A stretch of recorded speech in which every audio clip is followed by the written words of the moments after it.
گناہوں کی عادت چھڑا میرے مولا، گناہوں کی عادت چھڑا میرے مولا، مجھے نیک انسان بنا میرے مولا۔ بسم اللہ الرحمن الرحیم۔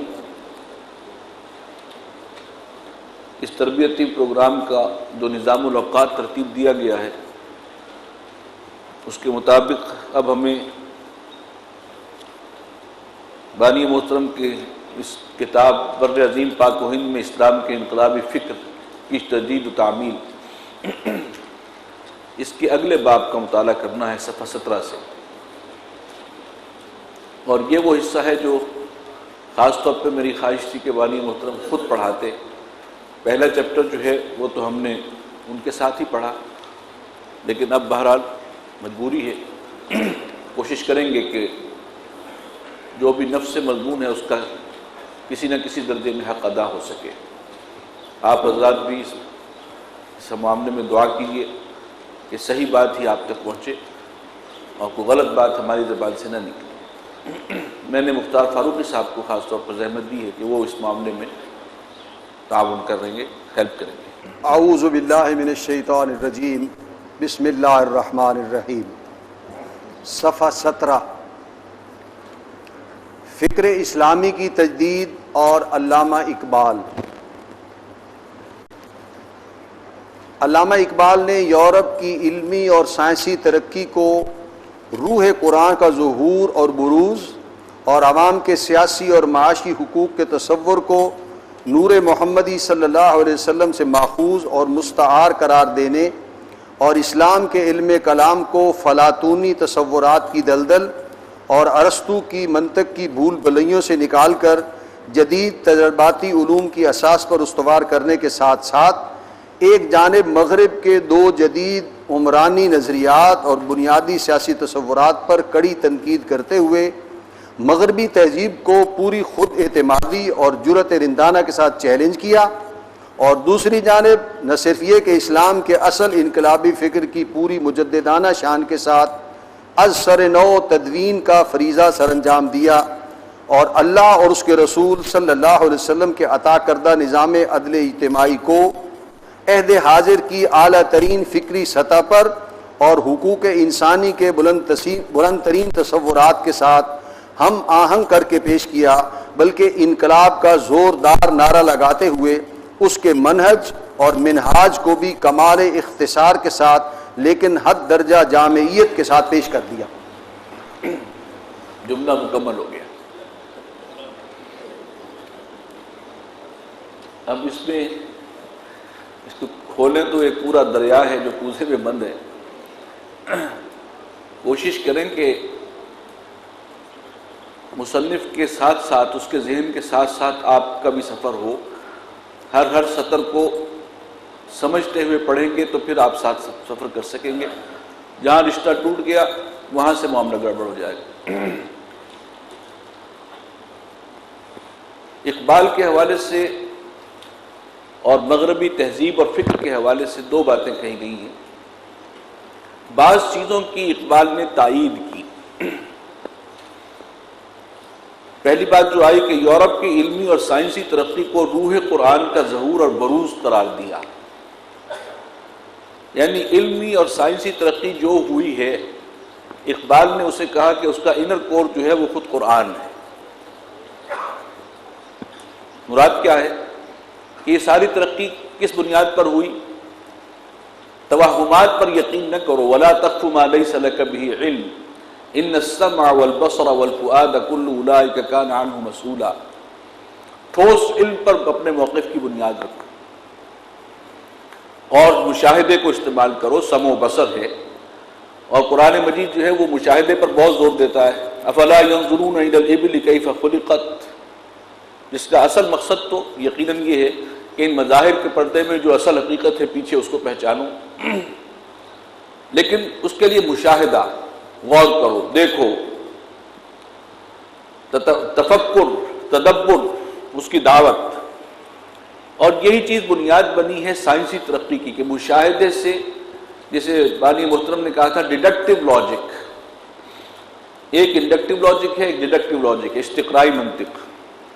یہ آپ دیکھتے ہیں، مشاہدہ کرتے ہیں، پانی جو ہے ہر جگہ سطح ہموار رکھتا ہے، یہ بر ایشیا میں بھی ایسا ہو رہا ہے، افریقہ میں بھی دیکھ لیا، وہاں بھی ایسا ہی ہے، اور قطب شمالی پر بھی ایسا ہی پایا گیا، اور کہیں اس کا کوئی استثناء نہیں آیا، تو ایک اصول ڈیولپ کر دیا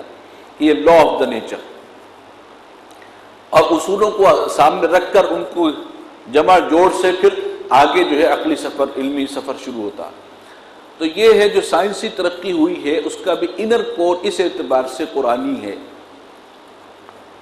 اور وہ روح قرآن سے ہم آہنگ ہے کہ مشاہدہ، سمع و بصر، اس پر اپنے علم کو بنیاد بناؤ، اور صرف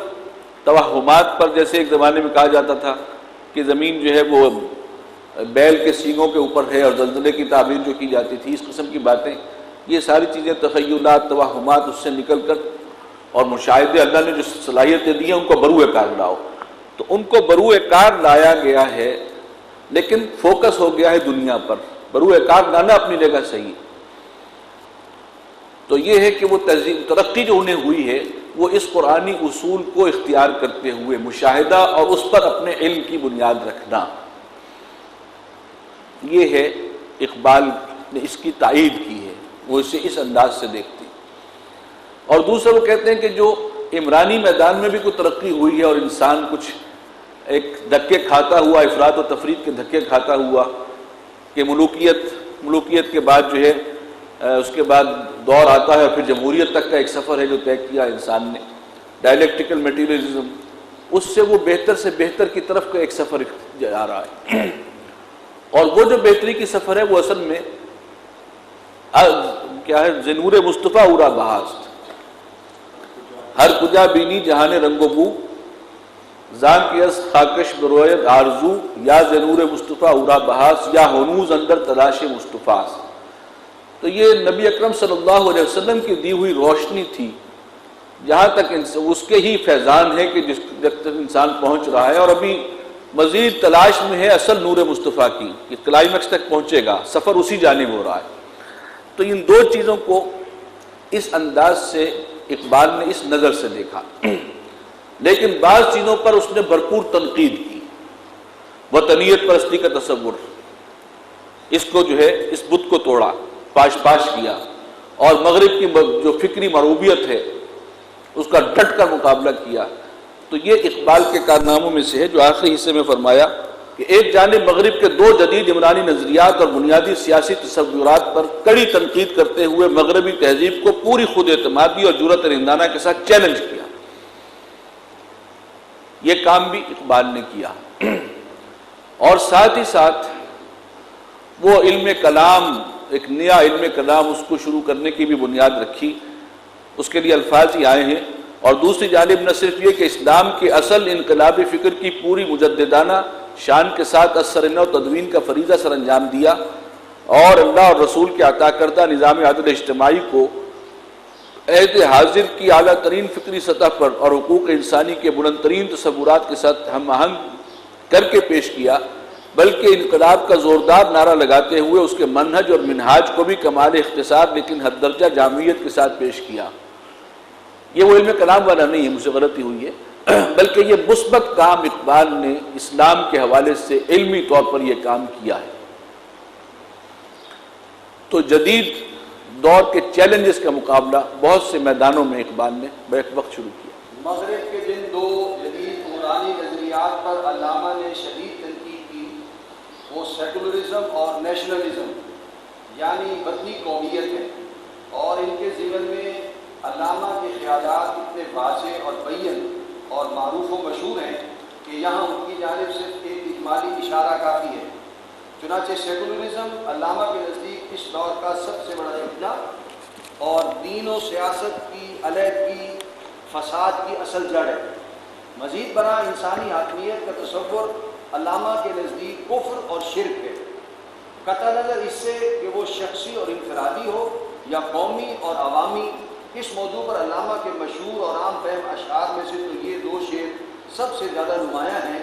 جلال بادشاہی ہو کہ جمہوری تماشا ہو،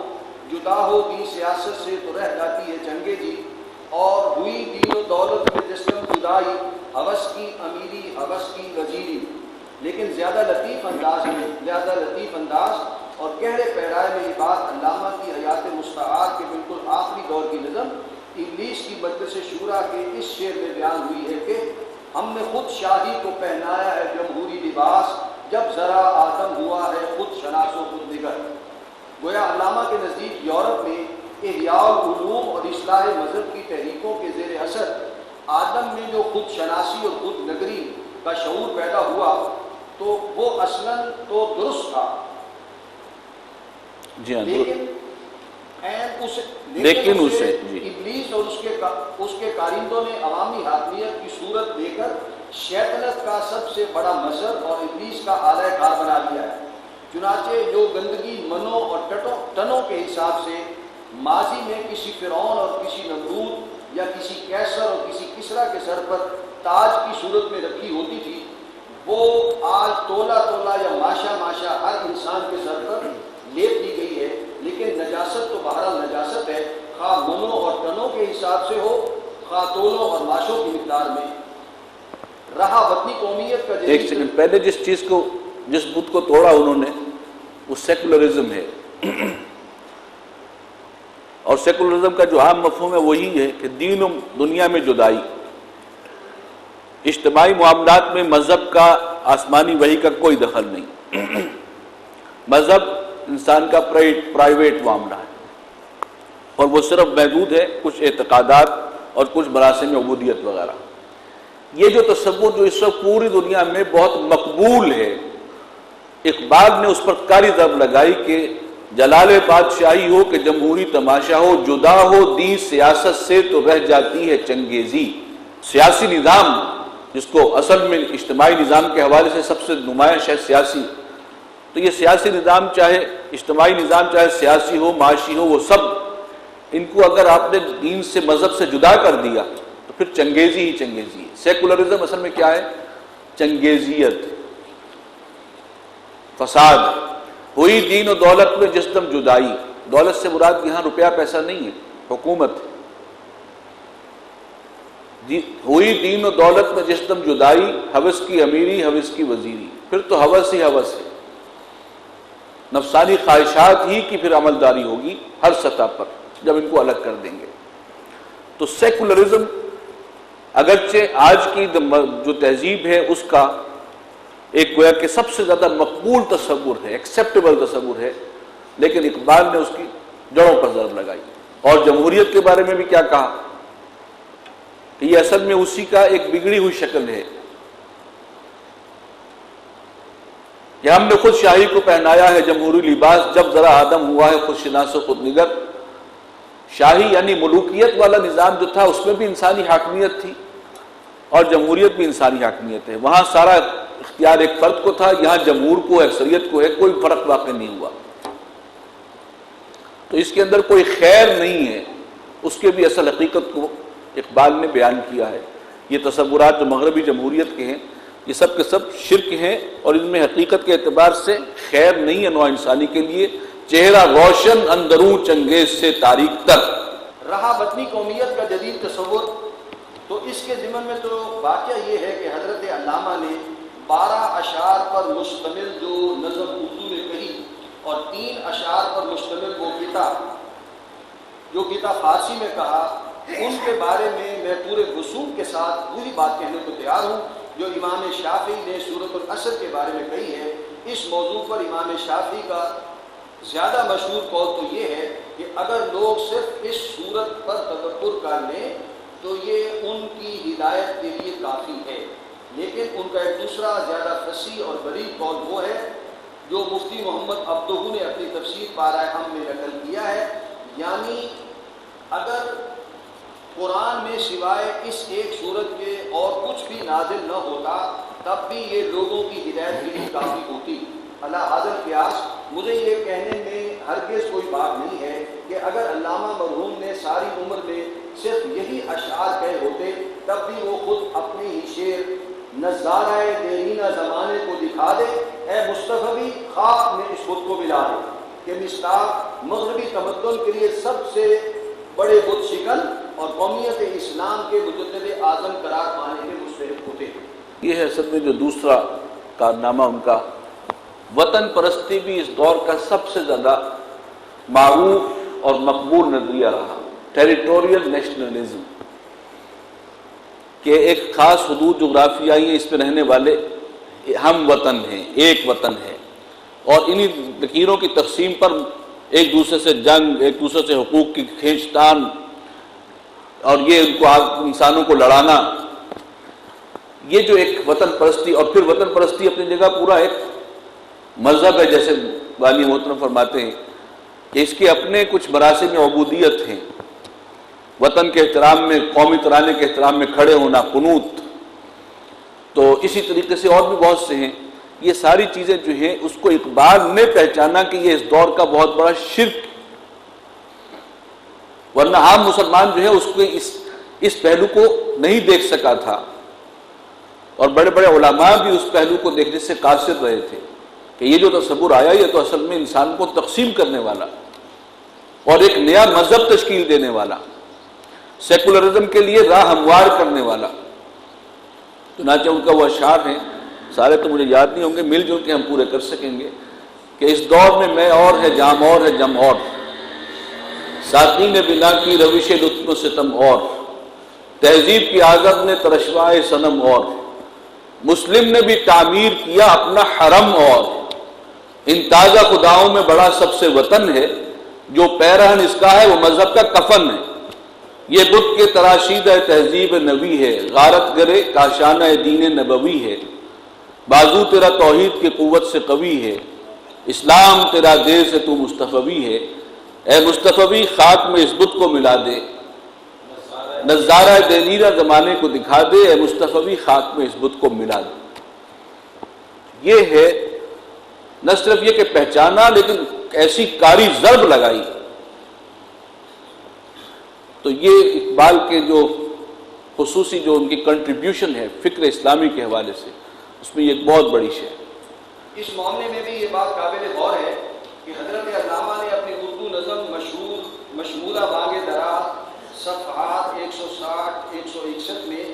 ایک سیاسی تصور کی حیثیت سے وطن کو ایک جانب عہد حاضر کے تازہ خداؤں میں سب سے بڑا خدا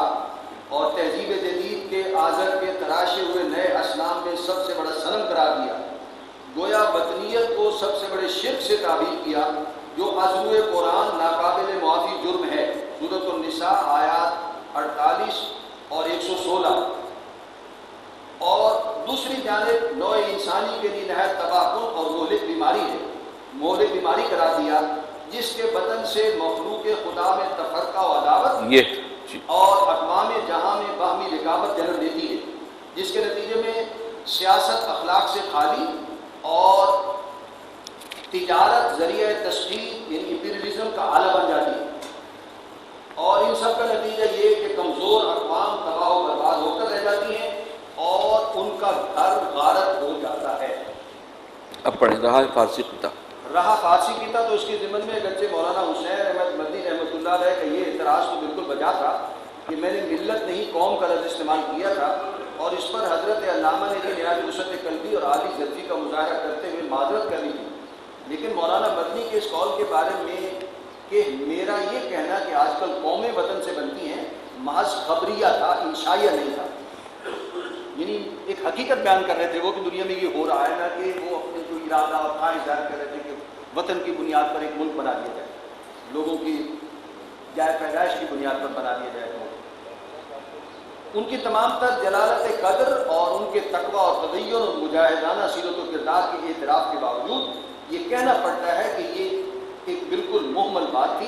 اس لیے کہ مولانا ایک سیاسی اور مذہبی قائد تھے، اور اس اعتبار سے ان کی ہر بات میں انشاء اور مشورہ کا رنگ ہونا بالکل فطری امر تھا، اور علامہ اقبال کی تنقید بھی اصلاً مغرب کے اس نظریے ہی پر تھی کہ قوم وطن سے بنتی ہے ملت کا لفظ تو غالباً سے ضرورت شعری کے تحت استعمال ہو گیا تھا، اور کفر اور شرک ایسے امراض ہر دور میں جو نئے لباس پہن کر اور نت نئے بیش بدل کر اولاد آدم کی گمراہی کے درپے ہوتے ہیں، ان کی بہر رنگے کے خواہی جامہ بھی پوش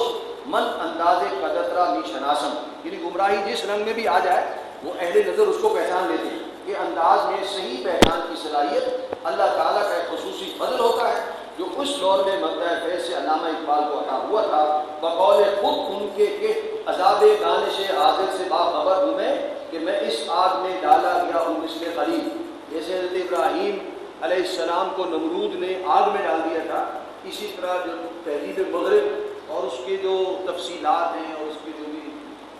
عوامی حاکمیت کا تصور ہے، دوسرے تصورات ہیں، علامہ وہاں سے ہو کر آئے تھے کہ میں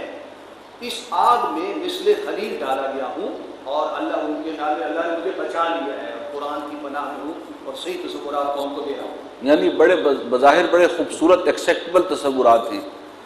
وطنیت، سیکولرزم، لیکن ان کے اندر جو زہر چھپا ہوا ہے، میں تو وہاں سے ہو کر آیا ہوں مثل خلیل،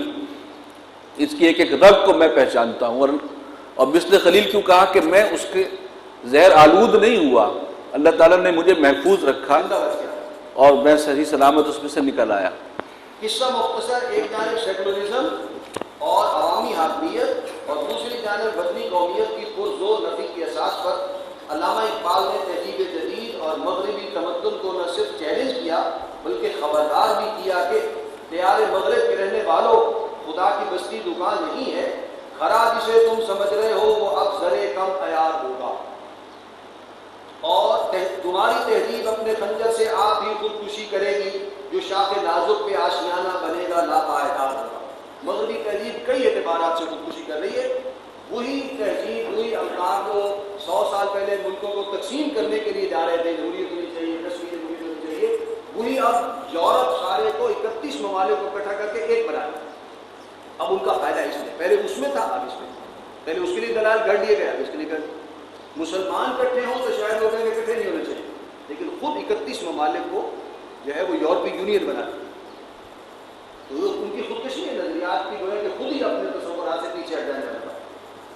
اس مقام پر آگے بڑھنے سے قبل یہ جملہ معترضہ عرض کیے بغیر نہیں رہا جا رہا کہ مسلم قومیت کی اساس پر وجود میں آنے والے ملک میں، جس کے لیے ساری سیاسی جنگ جداگانہ انتخابات کی بنیاد پر لڑی گئی تھی، 45 سالہ تعطل کے نتیجے میں نظریاتی انحراف اس حد تک پہنچ گیا ہے کہ ملک کی ایک بڑی سیاسی جماعت یعنی پاکستان پیپلز پارٹی تو برملا مخلوط انتخابات کا نعرہ لگا رہی ہے۔ زیادہ افسوسناک بات یہ ہے کہ مسلم لیگ کے بھی بعض سیکولر مزاج کارکن اور رہنما کم از کم نظریاتی سطح پر اسی کے راگ میں اپنی راگنی شامل کر رہے ہیں، اور نوبت بنی جا رسید کے اپنی ملت پر قیاس اقوام مغرب سے نہ کر خاص ہے ترکیب میں قوم رسول ہاشمی اور ان کی جمعیت کا ہے ملک و نسب پر انحصار، قوت مذہب سے مستحکم ہے جمعیت تیری کی بنیاد پر وجود میں آنے والے ملک میں شناختی کارڈ میں مذہب کے خانے کے اندراج پر اس قدر شور اور ہنگامہ برپا ہوا ہے کہ مذہبی جماعتوں کو ایجیٹیشن کی دھمکی دینی پڑی ہے۔ رہا قائد اعظم اور بہرحال یہاں پر ایک جملہ مکمل کم سے کم ہو گیا، دھمکی دینی پڑی ہے، یعنی پاکستان جو ہے وہ وطنی قومیت کی بنیاد پر وجود میں نہیں آیا تھا۔ وطنی قومیت کیا ہے؟ جس علاقے کے جو رہنے والے ہیں وہ سن آف دا سوائلز، ان کا وہ حق ہے سارے کا سارا، اور وہ نسلیں اور وہ ہیں جو حق رکھتی ہیں۔ یہاں کیا تھا؟ نہیں، مسلمان جو ہے وہ ادھر آئے، تو کہاں سے آیا مسلمان؟ مسلم قومیت کی بنیاد پر وجود میں آیا، اور مسلم قومیت کا تقاضا کیا تھا؟ اس کے بالکل برعکس تھا کہ مخلوط انتخابات۔ 45 سال کے بعد پیپلز پارٹی نعرہ لگا رہی ہے کہ مخلوط انتخابات ہو، مسلمان اور غیر مسلم ان کے مشترک، گویا اسی مسلم قومیت کی نفی کر دی آپ۔ جب آپ اس ملک کو بھی دوسرے ملکوں کی طرح ٹریٹ کریں گے جیسے دنیا کے دوسرے ملک ہیں، تو جو گویا کہ جس قوم پرستی کے خلاف اقبال نے جس پر ضرب لگائی تھی، ہم خود اس کی اور اس پر پاکستان وجود میں آیا تھا، اس کی بھی جو نفی ہے، جب ہم اسی معنی میں اس ملک کو ایک ملک بنا لیں جو وطنی قومیت کی بنیاد پر ہوتا ہے۔ اور آج پاکستان کے لوگوں نے اس کو ایک وطنی قومیت کی بنیاد پر ہی ملک سمجھ لیا ہے اور سارے معاملات اسی طور پر ہو رہے ہیں. جس کی نفی پر یہ ملک بنا تھا اسی کو جو ہے اسی کو واپس لے آیا گیا ہے. تو یہ ہے کنٹراڈکشن کی بہت بڑی مثال. رہا قائد اعظم مرحوم کا 11 اگست 47 والا جملہ، وہ آ گیا. تو اسے ایک وقتی مصلحت کے طور پر قبول کرنا تو بالکل دوسری بات ہے، لیکن اگر مستقل فلسفے اور پاکستان کے دستور اور نظام کی مستقل اساس کے طور پر تسلیم کر لیا جائے تو یہ نظریہ پاکستان کی صحیح نفی اور مفکر و مصور پاکستان کے افکار و نظریات سے پوری بغاوت ہے، جو نظریاتی سطح پر پاکستان کے لباس کے خاتمے اور خاکم مدان بالآخر عملی طور پر سوویت یونین کے مانند پاکستان کے لیے نیست و نابود ہونے پر منتج ہوگی. جبکہ پاکستان کے اس نظریاتی اساس کا استحکام اور اس کی بنیاد پر ملت کے پورے دستوری اور قانونی نظام کی تشکیل عالم انسانیت میں ایک نئی تہذیب کے رواج، ایک نئے تمدن کے قیام و فروغ اور اس نیو ورلڈ آرڈر کی بجائے جو حقیقت کے اعتبار سے نیو ورلڈ آرڈر ہے، نیو ورلڈ آرڈر یعنی یہود کی بالادستی کا نظام ہے، ایک حقیقی اور واقعی منصفانہ عالمی نظام جسٹ ورلڈ آرڈر کے قیام کا نقطۂ آغاز بن جائے گی. اور چونکہ یہی وہ چیز ہے جو ابلیس لعین اور اس کی تمام سلبی و مانوی ذریت اولاد اور یہود اور ان کے اعلی کار وائٹ اینگلو سیکسن پروٹیسٹنٹس ویسٹ کے ناپسند ہے، لہٰذا پاکستان میں اس منزل مقصود کی جانب کوئی چھوٹے سے چھوٹا اور حقیر سے حقیر اقدام بھی ابلیس اور اس کے ملکی اور غیر ملکی کاریوں کو سخت ناگوار ہوتا ہے. ابلیس کی مجلس شورا نامی نظم علامہ اقبال نے 1936 میں اپنے انتقال کے زیادہ سے زیادہ 1.5-2 سال قبل کہی تھی، اور ان کے اردو کلام میں شعریت کے اعتبار سے تو بعض دوسری نظمیں اس کے مقابلے میں بہت بلند مرتبہ و مقام کی حامل ہیں،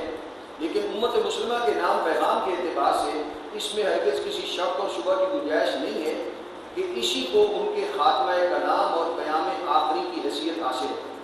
اور اس کا حاصل کلام یا خلاصہ اور لب لباب یہ ہے کہ ابلیسیت کو کوئی خطرہ نہ جمہوریت سے ہے نہ اشتراکیت سے، بلکہ صرف اور صرف اسلام سے. اس لیے کہ جہاں تک مغرب کی نام نہاد جمہوریت کا تعلق ہے وہ محض ملوکیت کا ایک پردہ ہے، اور اس کی حقیقت چہرہ روشن اندرون چنگیز سے تاریک تر کے سوا اور کچھ نہیں ہے. اس لیے کہ وہ اپنی اصل حقیقت کے اعتبار سے سرمایہ داروں کی آمریت ہے.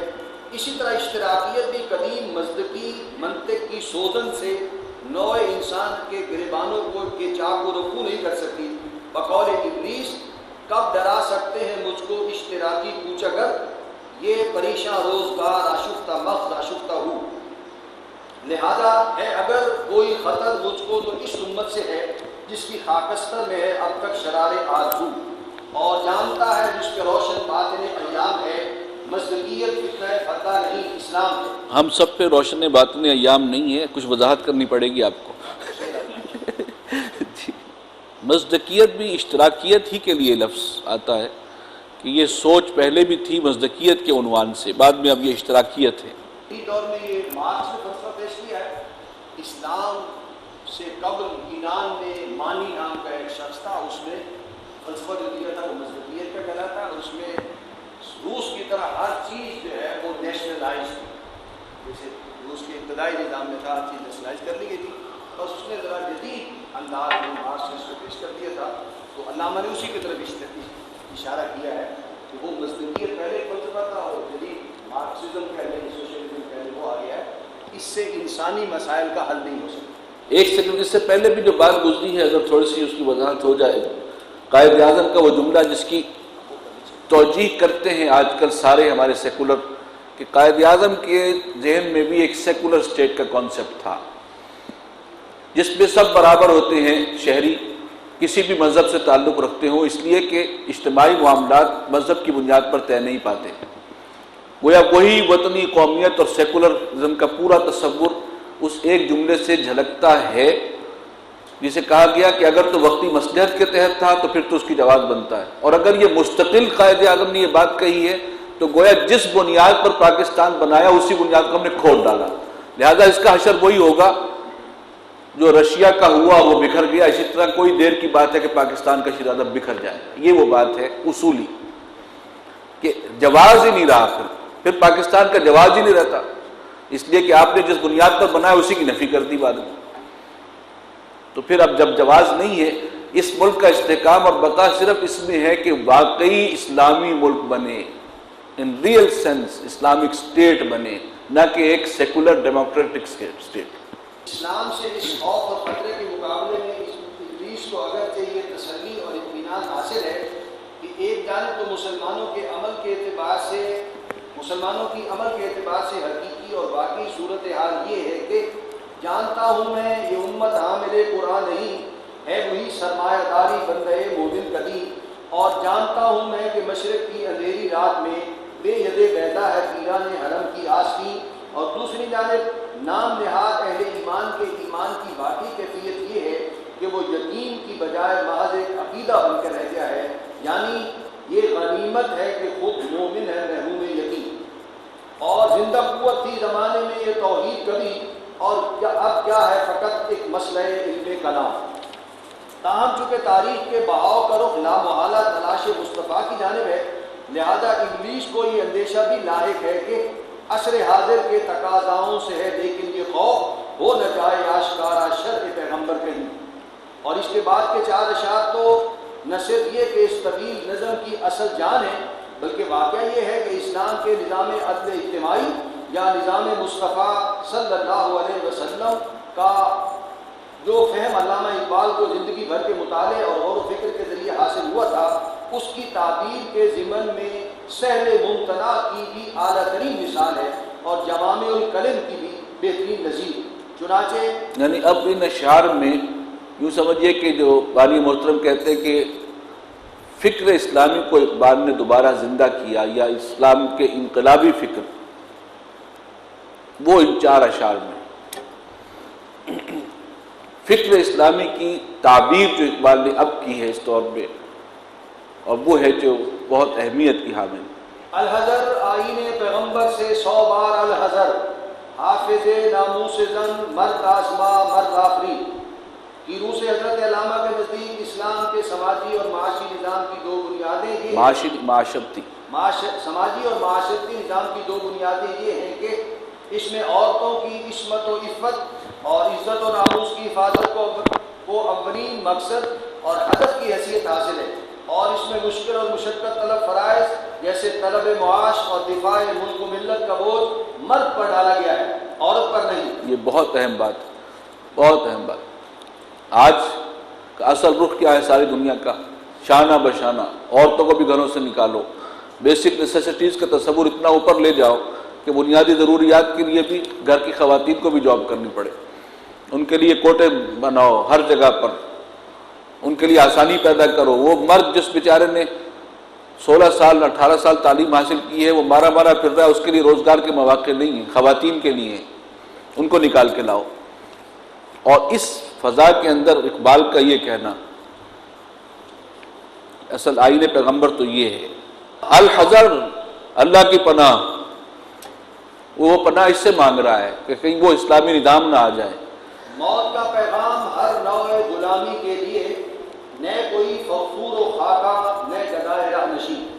کے مطابق اسلام کا سیاسی نظام تمیز بندہ و آقا کے خاتمے کے اصول پر مبنی ہے، جس کی ایک ہی صورت ممکن ہے، یعنی یہ کہ حاکمیت صرف اللہ کے لیے تسلیم کی جائے۔ بقول اقبال سربری زیبا فقط اس ذات بے ہمتا کو ہے، حکمراں ہے کہ وہی باقی بتان آزری۔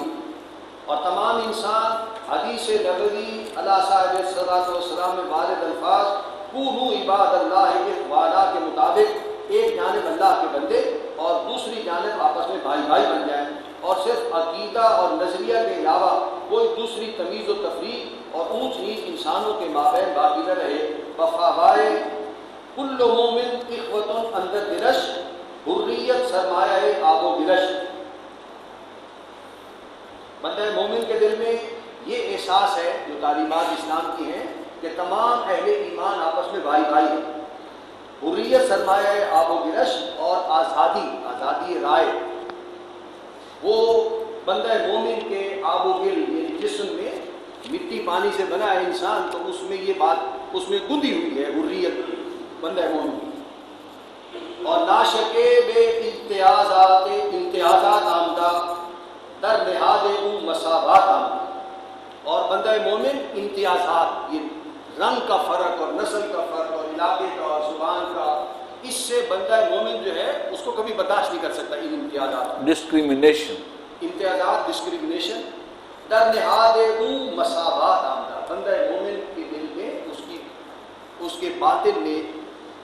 مساوات کی تعلیمات ہیں۔ اللہ نے جو فطرت میں توحید کی بنیاد پر ہم کہتے ہیں تمام انسان برابر ہے، وہ بندہ مومن کی سرشت میں شامل ہے۔ جس کا منطقی نتیجہ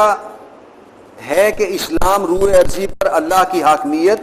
اور مسلمانوں کی خلافت کا نظام قائم کرنا چاہتا ہے، گویا تا خلافت کی بنا دنیا میں ہو پھر استوار، لا کہیں سے ڈھونڈ کر اسلاف کا قلب و جگر۔ اقبال کی جامعیت کا نمایاں مظہر یہ بھی ہے کہ جہاں مابعد الطبیعیات ان کا اصل موضوع تھا، وہاں انہیں اقتصادیات سے بھی گہری دلچسپی تھی، چنانچہ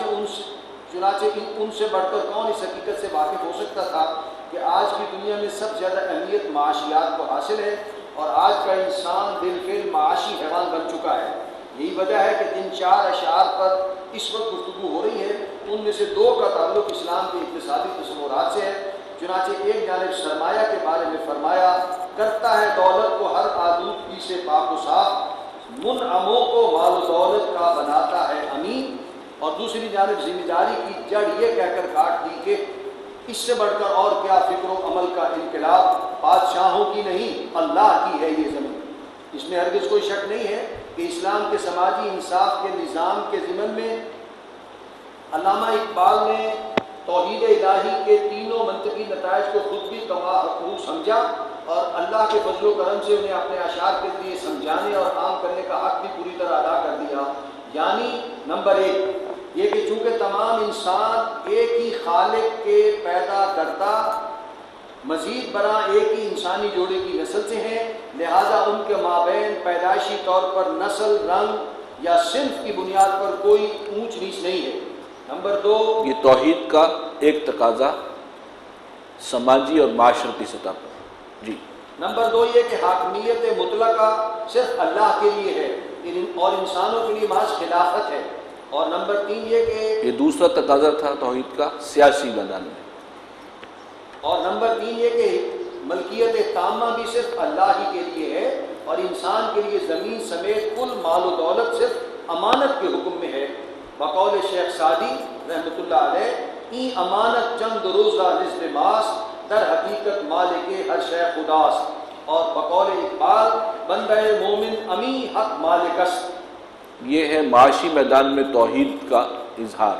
ان میں سے جہاں تک سیاست خلافت کا تعلق ہے، اس پر کچھ ہی دنوں قبل ان کالموں میں مفصل گفتگو ہو چکی ہے، مزید برآں متعدد سیمینار بھی منعقد کیے جا چکے ہیں، لہذا اس کے بارے میں کسی مزید وضاحت کی چندہ ضرورت نہیں ہے۔ البتہ جہاں تک معاشی عدل و انصاف کے ضمن میں اسلام کی تعلیمات کا تعلق ہے، اس امر کی وضاحت ضروری ہے کہ ان کی حقیقت اور اہمیت جس قدر شدت و حدت اور گہرائی اور گہرائی کے ساتھ علامہ اقبال پر منکشف ہوئی، اس کی کوئی مثال کم از کم 19ویں اور 20ویں صدی کے مفکرین اسلام اور داعیان دین میں سے کسی کے یہاں نہیں ملتی۔ چنانچہ یہ شعور و ادراک تو بحمدللہ عام ہے کہ اسلام نے اپنے معاشی نظام میں ذاتی منفعت کے جبلی تقاضوں کو مناسب حد تک ملحوظ رکھ کر سرمایہ کاری کے لیے تو پوری فضا برقرار رکھی، لیکن سرمایہ کاری کی لعنت کی جڑ سود کی حرمت کے ذریعے کاٹ کر رکھ دی۔ لیکن واقعہ یہ ہے کہ ربا کی خباثت و شناعت کے احساس و ادراک کے ضمن میں جس جوہر اندیشہ کی گرمی علامہ کے یہاں نظر آتی ہے، یعنی شدت احساس، جوہر اندیشہ کی گرمی سے مراد ہے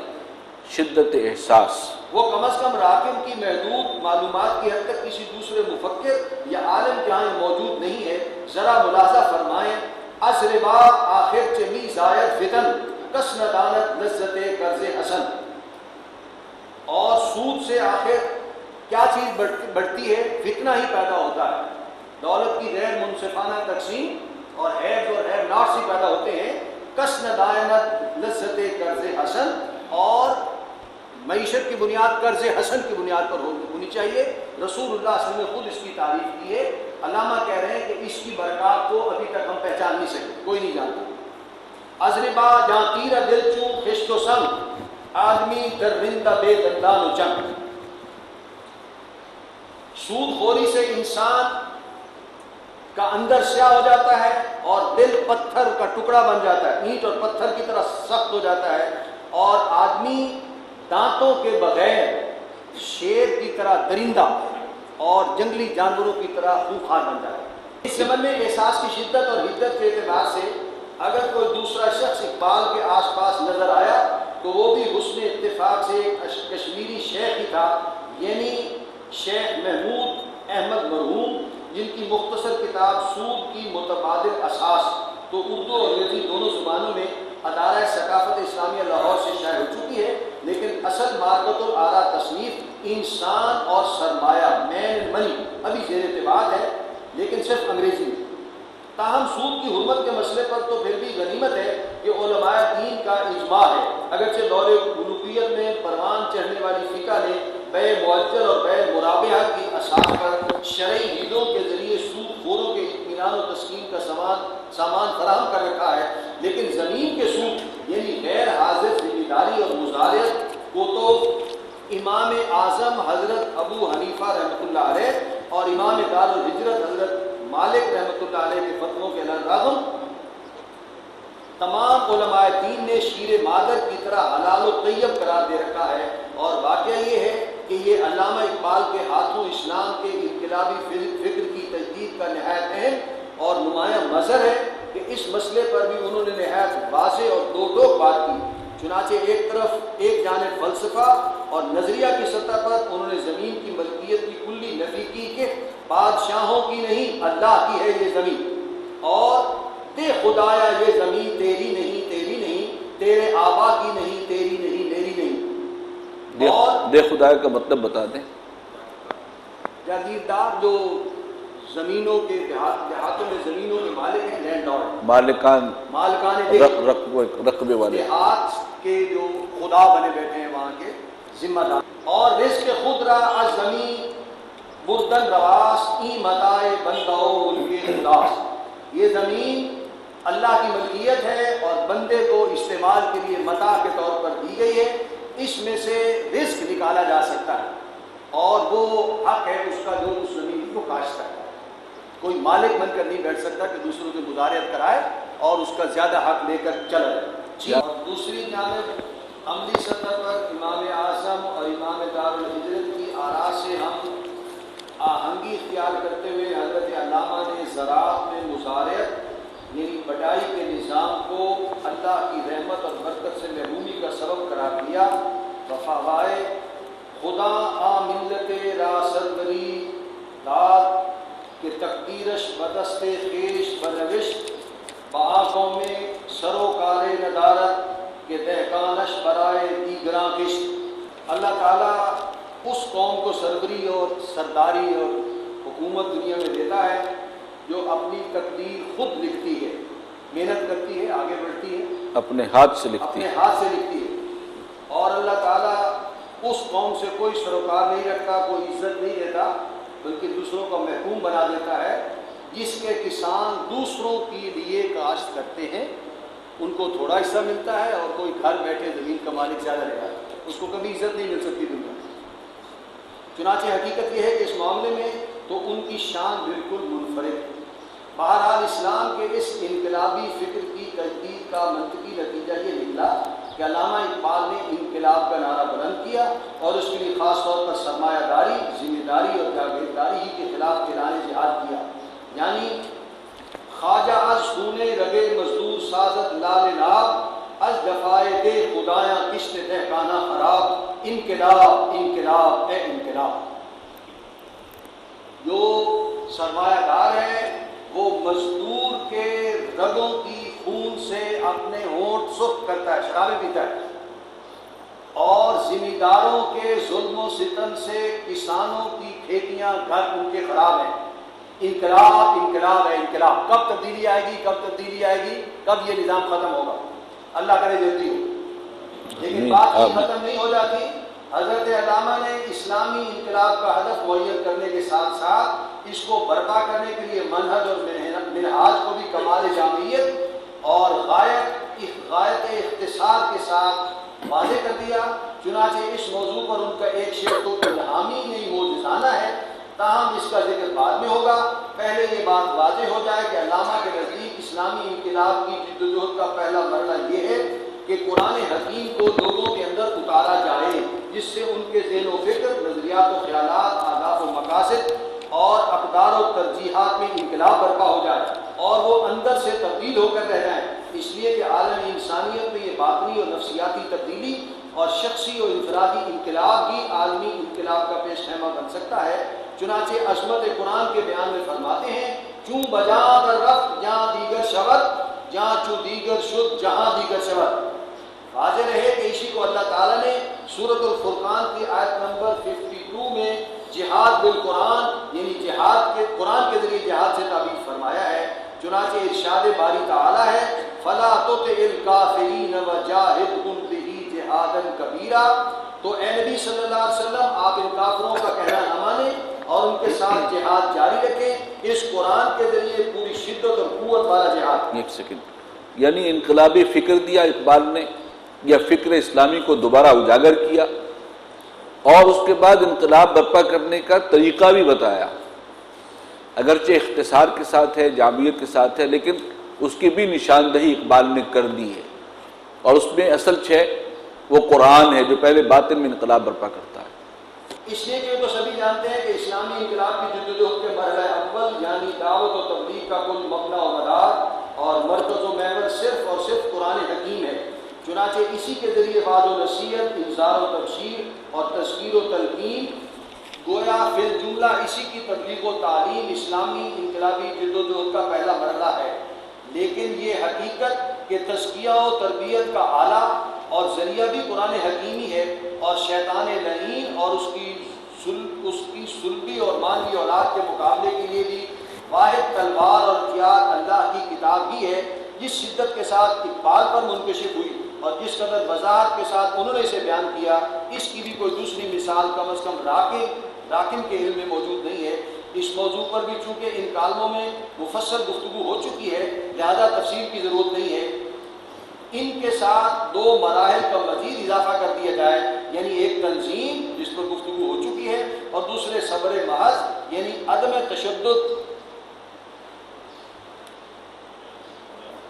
اور صحیح تر الفاظ میں عدم انتقام، اس پر گفتگو ابھی باقی ہے۔ تو علامہ اقبال کے متذکرہ صدر موزانہ شعر کا مصرع اول مکمل ہو جاتا ہے، یعنی با نشہ درویشی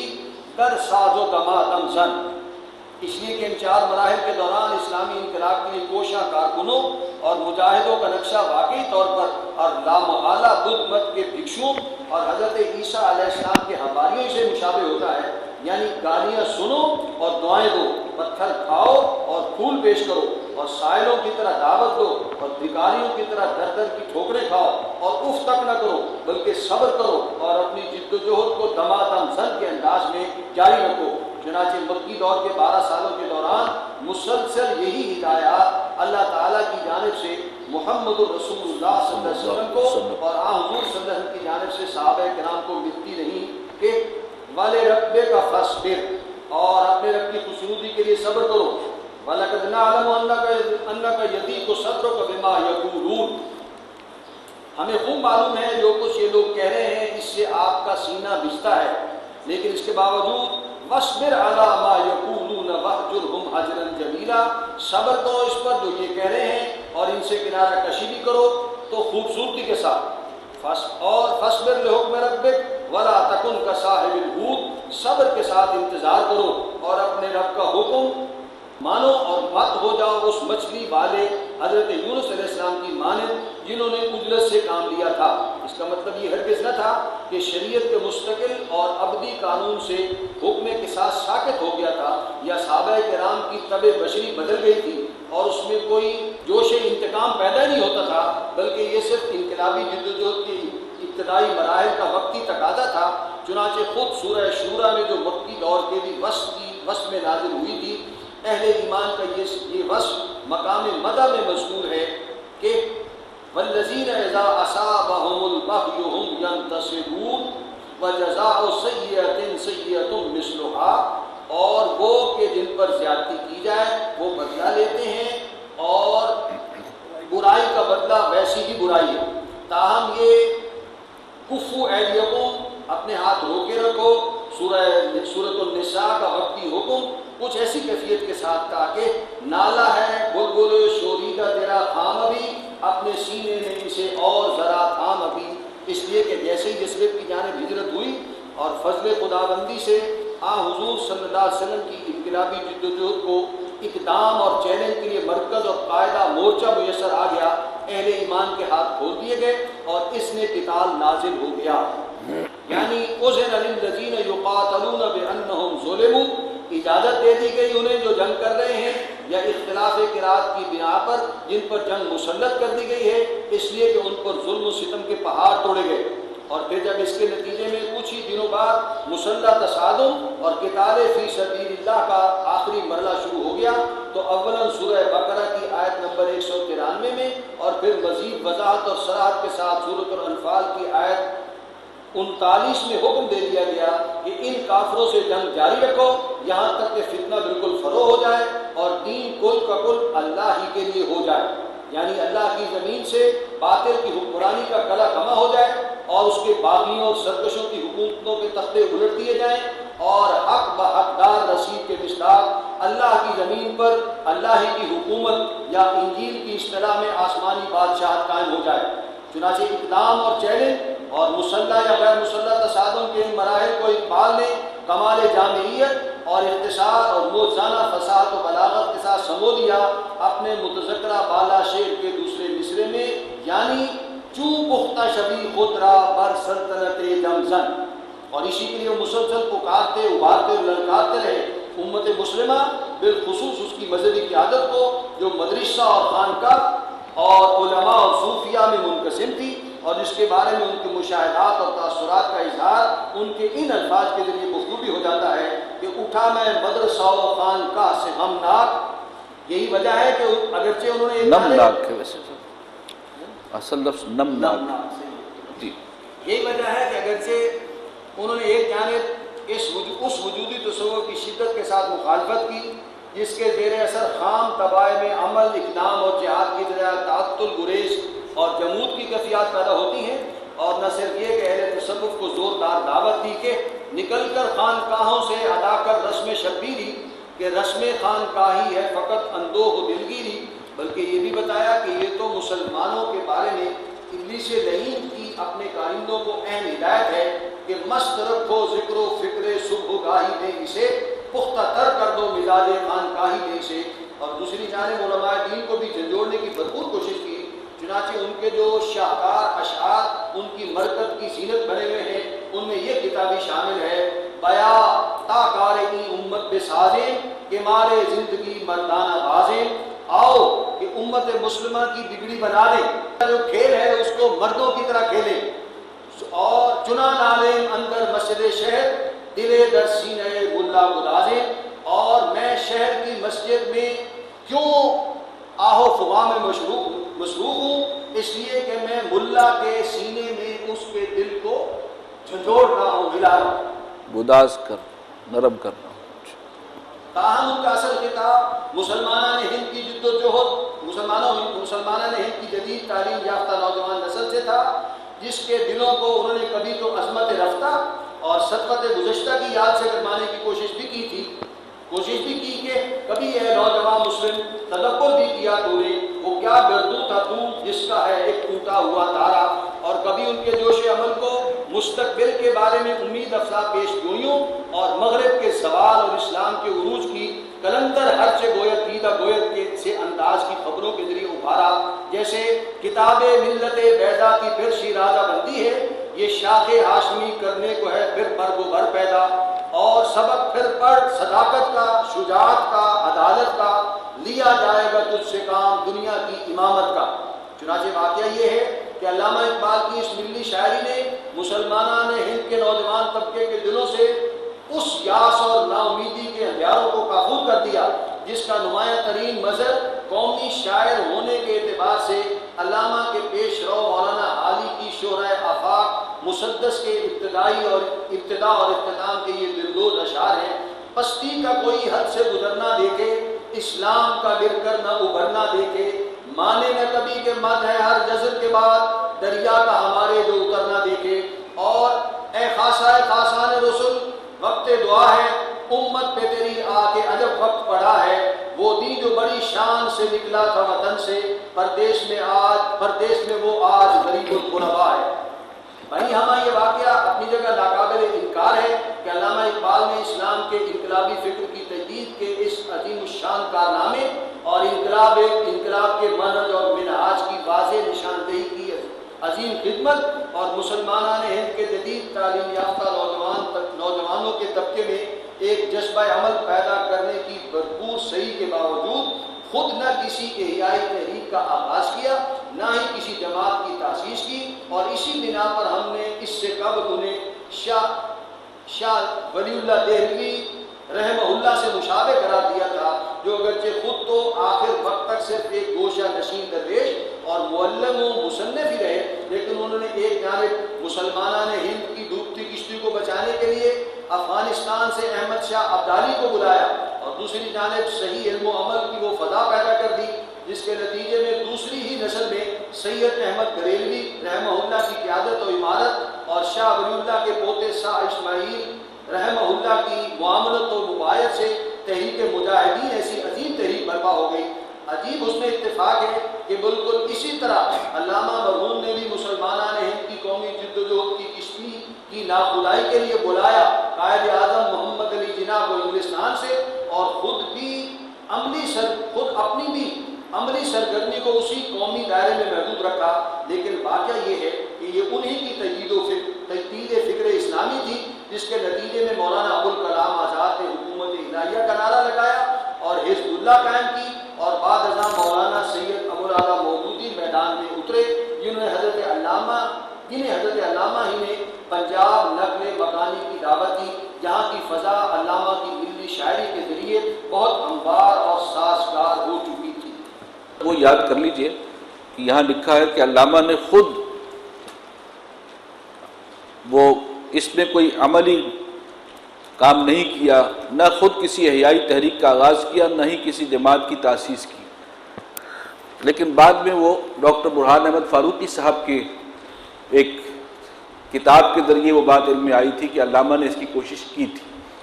اور ایک ایسی ہی جماعت جس کی حیثیت تنظیم اسلامی ہی کی حیثیت محسوس ہوتی ہے، وہی اصول اس کا امیر بننا بھی قبول کر لیا تھا۔ تو یہ ایک پیش رفت تھی جو اس وقت تک منظر عام پر نہیں آئی تھی، لیکن آخری عمر میں انہوں نے اس کی بھی ایک کوشش کی۔ گناہوں کی عادت چھڑا میرے مولا، گناہوں کی عادت چھڑا میرے مولا، مجھے نیک انسان بنا